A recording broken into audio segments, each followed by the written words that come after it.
вернусь. Я думала, когда люди после войны встречаются, они очень радуются. У меня был панический страх.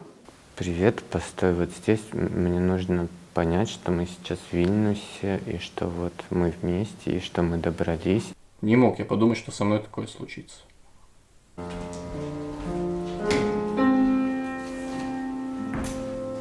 Я поехала в Литву на гастроли 17 февраля со своим театром. И вот 23 февраля вечером мне написал мой муж, что он очень волнуется, что он очень сильно беспокоится. Я вышел на улицу, и около меня отделение полиции, довольно большое, харьковское, и я увидел, что везде горит свет в этом отделении, и все пространство вокруг, все улицы заставлены автомобилями, и такого раньше не было. И я понял, что это происходит не только в интернете, это происходит вот сейчас у меня в жизни, и мне надо что-то делать. У меня какое-то странное было состояние, очень испуганное. И я вышла на балкон, мы живем за Вильнюсом, там такой балкон, и дальше лес, и там фонари какие-то горят. И я вышла, и мне очень страшно стало. И я увидела, как будто у меня такое было, как помутнение ума, как будто все в крови. Вот я не знаю, почему у меня такое было, но меня это очень напугало. Просто как будто бы все видно красным. А утром, когда я проснулась от того, что мне звонит муж и говорит, что началась война. 24 февраля утром я сидел в аэропорту. Должен был лететь на съемку последней сцены в белорусский проект сериала Крестина. Начинает светать. Нас было немного, человек, может 10. Сижу. Слышно взрыв. Что-то взорвалось. Первое, что я думаю в такой ситуации, я всегда ориентируюсь на простую мысль, что люди идиоты. Очень часто отношу себя к этой мысли. Думаю, идиоты. Где-то что-то упало, что-то взорвалось. Аэропорт, Одесса все-таки. Мама. Минут, наверное, через 3, может 5, снова взрывы, только уже вот серия. Это какое-то очень спокойное ощущение того, что, жопа. Пока непонятно какая, но уже понятно, что день абсолютно не пройдет так, как я это планировал. Нас вывели из аэропорта. Мы прошли обратную регистрацию, нас забрали билеты, почему-то это казалось всем безумно обязательным. И я написал ассистентам, что, ребята, у нас, походу, началась война.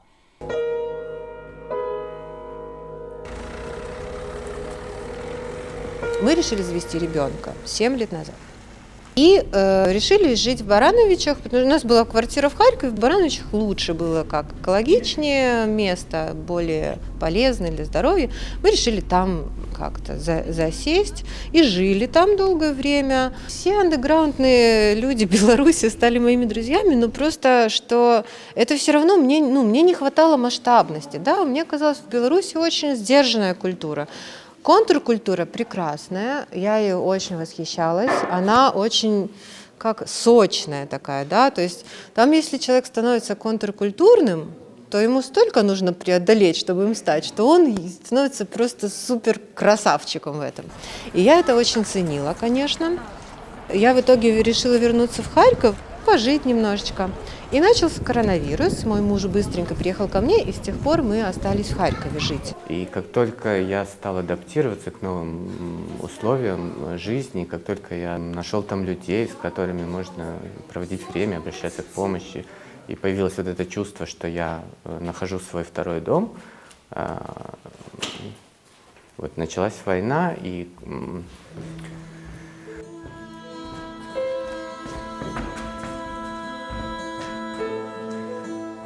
я судорожно читаю новости и понимаю, что бомбят всю Украину. Это просто что-то, чего быть вообще никак не должно в наше время. Вот у меня все время это в голове, что в наше время такого быть не может. А оно есть, и я это вижу своими глазами, и я в таком шоке. Я быстренько начинаю думать, с кем связать моего мужа, чтобы он выехал. через какое-то количество звонков я позвонил своему другу, и он сказал, что автобус от его фирмы, он работает на IT-фирму, эвакуируют свою фирму в Польшу, и что автобус отправляется, и через 15 минут он будет недалеко от меня, и что у меня есть эти 15 минут собраться. И вот 15 минут мы садимся в метро, проезжаем одну станцию. По пути мы видим, как люди, абсолютно все взволнованы. В городе паника, и это ощущается. В общем, мы добираемся до этого автобуса и едем. Вот так это все, харьковская жизнь закончилась так. Я был на автовокзале, купил билет и ждал своего автобуса в Херсон. И очень старался выглядеть спокойным, хотя сам внутри я очень сильно нервничал. Я в другом городе, непонятно, что началось. Слава богу, что вообще за границу не улетел прямо в этот момент, потому что я бы не знаю, где я оказался, что бы я делал.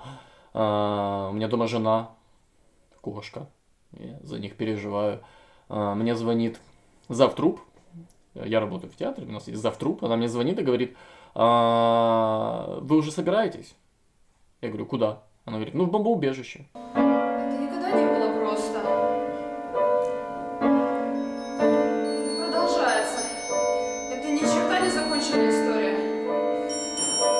Через несколько часов я пишу, никто не отвечает. Я через полчаса пишу, никто не отвечает. Через час пишу, никто не отвечает. И все. В этот момент я закончилась. Я поняла, что сейчас они могут быть убиты, они могут быть в поле где-то, они могут быть в плену, с ними может быть все, что угодно. Они могут быть разделены, мужа могут забрать в одно место, ребенка в другое. А я в Литве, в Вильнюсе, и ничего сделать не могу вообще. Пока мы ехали, были новости то о взорванном мосте каком-то, и нам приходилось объезжать, то просто военные нас поворачивали куда-то в другие места, чтобы мы ехали как-то другим путем. Потом появляется новость, что Зеленский дал указ, что мобилизация, и что парни, которые украинцы в этом автобусе, а там их большинство, они не могут выехать уже в Польшу, и не могут вывести, то есть, свой офис туда. И офис нужно искать где-то здесь. Я так понимаю, для этой фирмы было стратегически важным поддерживать работу, несмотря ни на что. И вот так, через все эти объезды, приключения, больше двое суток мы добирались до Буковеля. То есть эта фирма выбрала своим офисом Буковель. Я, конечно, за них в какой-то степени порадовалась, потому что это душ, это еда, это кровать, а не автобусные кресла. Но все-таки я понимала, что и там обстрелы, и везде обстрелы, и вообще все. То есть у меня еще был шок сильный. Потом они ехали на поезде до Львова, и был момент, когда им нужно было прятаться в бомбоубежище, выходить из поезда. Они тоже были долго не на связи, потом я узнала эту историю, и я тоже очень сильно боялась. Я вообще не представляю, что пережил мой сын, который прятался в бомбоубежищах посреди дороги, где-то там в Ивано-Франковске. Автобус ехал из Одессы в Херсон 4 с лишним часа. Нас на какой-то заправке очень долго досматривали, причем наши же полицейские, я не знаю, в чем была суть, но мы даже из автобуса не вышли. И какое-то время я спал, какое-то время не спал. Это очень сильно чередовалось, так волнами на меня накатывало. И я всегда стараюсь держать себя спокойным, не нервничать. Потому что есть вещи, на которые я влиять не могу, и с которыми я лично ничего в данный какой-то конкретный момент сделать ничего не получится у меня. Потому я старался держать себя в руках, но сил на это ушло достаточно много. Мы ехали во Львов ночью, я не спал ночь, мы приехали на вокзал, я не мог спать на этом вокзале. Комендантский час, мы никуда с вокзала выехать не можем. Огромное количество людей на вокзале Львовском. Я часто бывал во Львове, потому что я родом с Бреста, и нам там очень близко. В общем, такого Львова я никогда не видел. Это просто было как нашествие. Люди спали везде, прям на вокзале, на полу. Буквально негде было пройти, буквально. То есть, там прям без преувеличения. То есть очень-очень много людей. Такое чувство, что прям всю Украину и все во Львов. С нами, с Лёвой, еще был тогда в компании еще один мой друг. И мы стоим на остановке троем, я со своим сыном, этот друг, и Лёва мерзнет, на нем одеяло накинули, и мой друг предлагает, что он сбегает куда-то, поищет горячего напитка, чтобы согреть сына. Это друг украинец, он не собирался ехать в Польшу, он хотел оставаться, как-то быть полезным во Львове. В общем, когда он уходит за горячим напитком, подходит автобус, я спрашиваю, куда этот автобус, мне говорят, на границу. И вот у меня опять уже минута сделать этот выбор, ну, здесь сейчас не спавшим, вот со всем этим ехать на границу. Я принимаю это решение, звоню своему другу, говорю, все, мы сели в автобус, мы едем на границу. И когда автобус подвез нас к концу этой 15-километровой очереди на границе в одну из деревень, там было очень много волонтеров украинских, и очень помогали, конечно. Было много там еды, можно было зарядить телефон, там чай, одеяло, все такое. Попали в такую довольно приятную атмосферу. Это дало вдохновение, что мы можем все-таки добраться до этой границы и 15 километров, вот, пойдем. Ну, у них был какой-то настрой, да, боевой. Они, ну, просто в какой-то момент там пошел град и дождь, и это зима, и очень холодно. А у них им еще 6 километров до границы. И они начали бежать этот отрезок. Они решили бежать, чтобы согреться. И Антон мне сказал, что он чуть не умер. Потом бежим, поддавшись какой-то такой там панике, не знаю, общему духу, потому что много вот беженцев тоже бежали с чемоданами, с всеми, чтобы быстрее, я так понимаю, занять там дальше очередь. В общем, я не понял, чего мы бежали, я решил поддаться этому массовому импульсу бежать, потому что так, во-первых, теплее, во-вторых, возможно, это в будущем принесет какие-то мне блага, чтобы выбраться оттуда. В один из дней съемочных была съемка сцены расстрела. Это сон главного героя, персонажа, которого я играю, Васи. Просто сон. Она когда снималась, мне было очень непросто, потому что там нужен был эмоциональный взрыв, все такое, нужно было представить какие-то очень нездоровые, больные для себя вещи. Я не то, что я не могу сказать, что я подумал, вдруг я когда-то окажусь в такой ситуации, или это будет вообще хоть как-то связано со мной. Я никогда не мог подумать, что мне придется соотносить вот эти вещи. Что мне в 29 лет, гражданину Украины, придется соотносить просто съемку сна, где расстреливают людей, и информацию о том, что в Харькове мужику снесло половину головы осколком. А рядом были его дети. Девочки. Где-то 10-9 лет на вид. И одна стоит просто с открытым ртом и ничего не говорит. Она не может, у нее шок. А вторая берет половину головы и пытается приделать ее обратно, чтобы папа встал и забрал их обратно в бомбоубежище.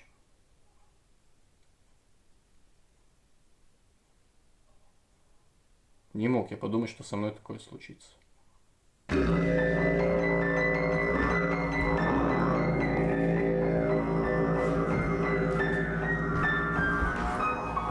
Ну, когда ты один, то ты как-то более свободно себя чувствуешь. И вообще, мне кажется, одному, конечно, легче. Но когда ты с маленьким ребенком, у тебя постоянно ответственность очень большая. Плюс ребенок это человек, который не может о себе позаботиться, которому очень нужно много внимания. И это было очень тяжело для него. И когда мы шли уже всю дорогу, и всегда я его просил о помощи, говорил, что мне сейчас очень тяжело, и мне очень нужна твоя поддержка. И он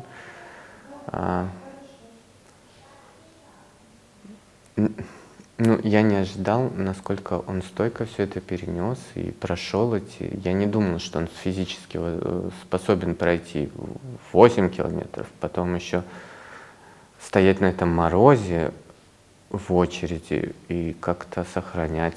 В общем, он даже ни разу и не расплакался, и бежали мы с ним, и он чувствовал себя победителем. Очень горжусь и благодарен ему за все это. Да. Очень ценю это. В общем-то, он меня поддержал очень сильно.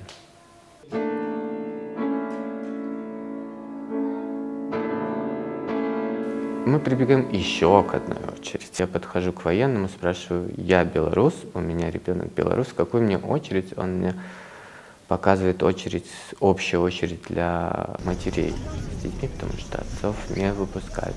Всем холодно, всем херово, все замерзают, дети плачут, младенцы, крики.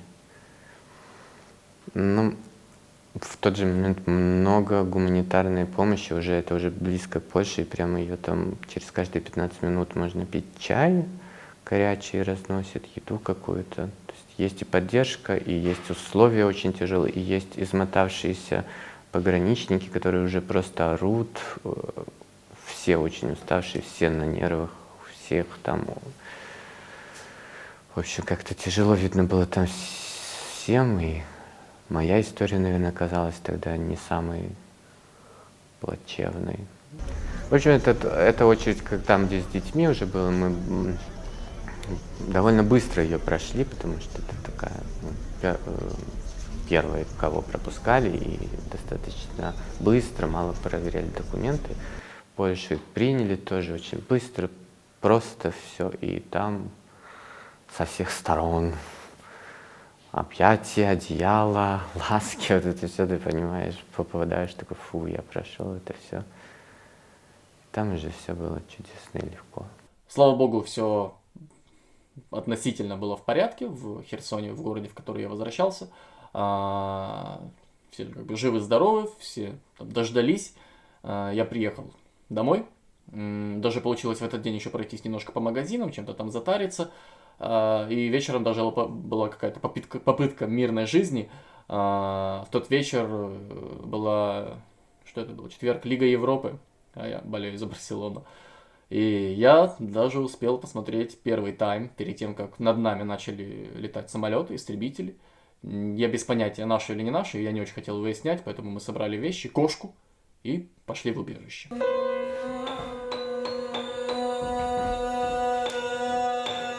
В 2020 году мы оказались в Харькове, но все мои друзья оказались в Беларуси, и я очень активно следила за новостями. Я старалась поддерживать всех как могла. Я тоже была в большом шоке. И я сначала очень обрадовалась. Я подумала, ну все, наконец-то. Наконец-то этот режим будет свергнут. И люди вышли, и их невозможно победить. У меня такая была уверенность. Но когда я увидела, как их нещадно уничтожают, у меня просто все мое сердце, оно вот так вот в фарш превращалось.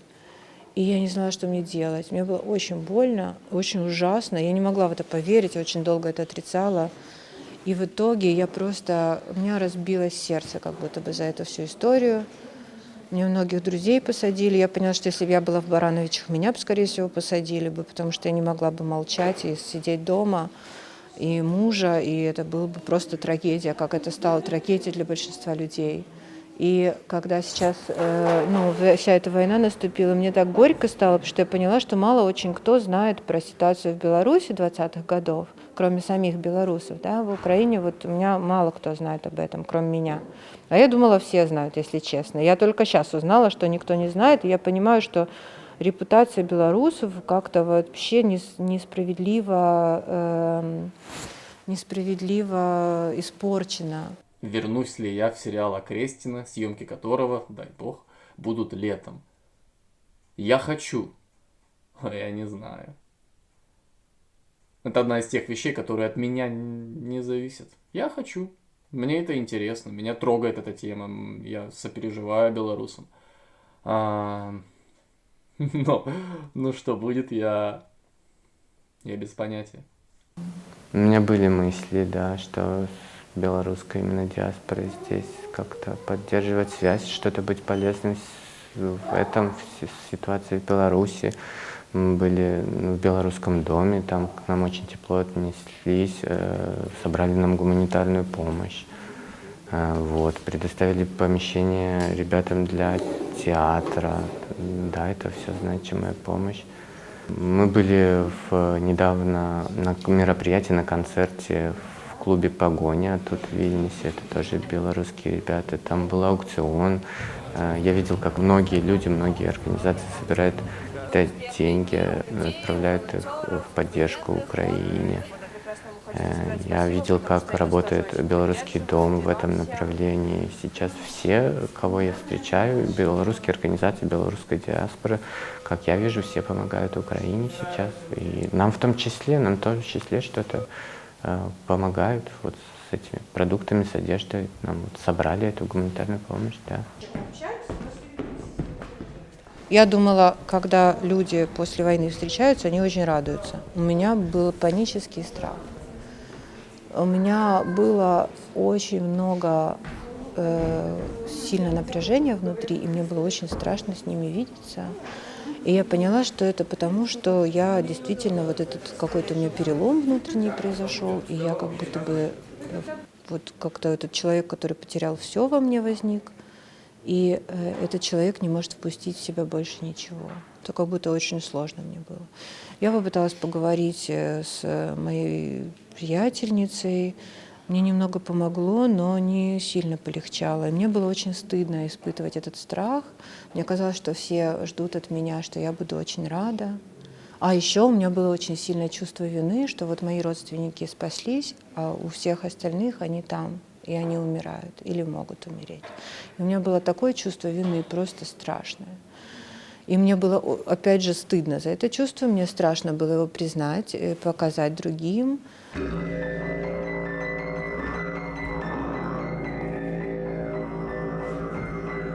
Да, может, я верну свою квартиру, может, ее не разбомбят, может быть, я увижу свои, я не знаю, открыточки, свой ноутбук с фотографиями своего сына, может быть, я увижу свои картины, свои дневники, достану этот ящик, там куча записей, куча всего, весь мой мир, да, там остался. И я это все увижу, может быть, когда-нибудь, и я все равно уже буду другим человеком, это уже будет другая история. То есть, как будто я не могу вернуться домой, даже если я этого захочу. В данный момент, вот ровно прямо сейчас, я сижу дома. У меня стирается стирка, меня ждут полуфабрикаты, которые я пожарю, и я отнесу потом в бомбоубежище. Планы на завтра у меня примерно вот такие. Без понятия какие. Я не знаю, что будет завтра.